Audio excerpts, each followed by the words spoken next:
Alors maintenant, quelques mots sur le budget dans l'analyse des besoins financiers.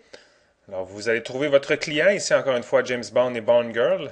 Pour ouvrir une analyse des besoins, vous pouvez double-cliquer sur l'onglet à l'endroit de James Bond ou en cliquant une fois dessus, vous pouvez aller ouvrir, modifier à cet endroit. Alors une fois que vous allez avoir ouvert l'ABF, vous allez aller à l'endroit du budget.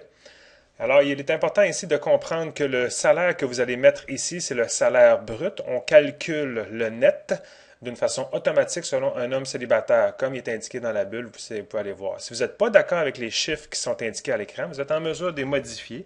Alors, si la personne, vous pensez qu'elle paye moins d'impôts, parce que c'est vraiment juste une question d'impôts, vous pouvez aller mettre son revenu net à ce niveau-ci, et vous allez voir apparaître un petit cadenas. Et ça, c'est toujours de cette façon-là que ça fonctionne au niveau de la BF. S'il y a un petit cadenas, c'est que c'est votre chiffre à vous. Et si vous voulez revoir le calcul de la BF, vous avez simplement à enlever le petit cadenas et le calcul se fait automatique. La section du budget ici, prêt hypothécaire, la petite calculatrice ici, elle est vraiment très bien faite pour vous assurer de calculer facilement. Si votre prêt hypothécaire, votre client dit ça me coûte 150 $ par semaine, le 150 $, vous le mettez là.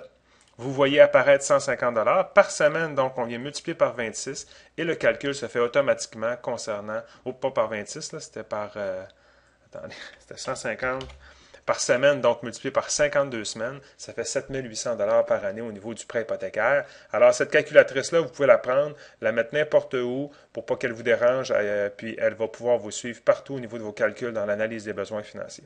La même chose au niveau des prêts.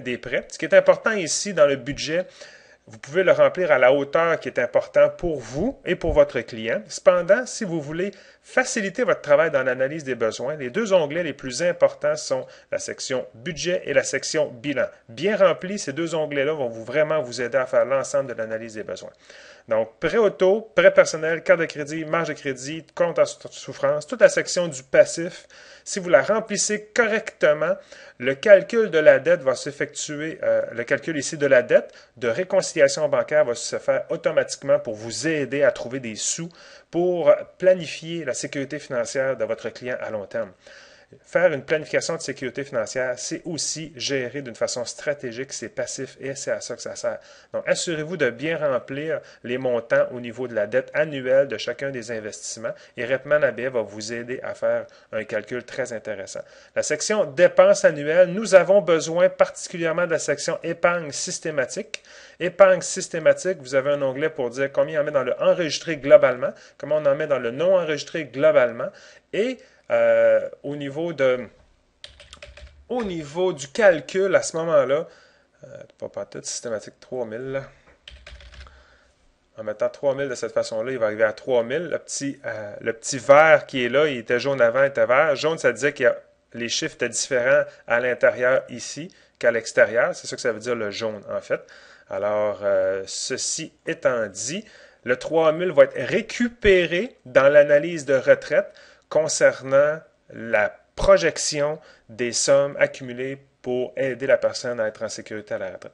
Donc, c'est vraiment l'endroit le plus important, ceci, et l'ensemble des dettes, c'est tout ce qui est important, en fait, à mettre dans le budget pour vous assurer que l'analyse des besoins fasse le travail. Pour ce qui est du reste dans le budget, c'est à la hauteur de ce que vous voulez l'avoir comme en profondeur pour votre client. Et un des trucs qu'on peut donner à ce niveau-là, c'est d'imprimer la collecte d'informations au niveau du budget, de le laisser au client pour que le client puisse le remplir, vous le fournir d'une façon ultérieure ou n'importe. Mais vous, ce que vous avez vraiment besoin au niveau de l'ABF, c'est les responsabilités familiales et individuelles de votre client pour vous aider à faire la bonne analyse des besoins. Donc, ceci étant la section budget.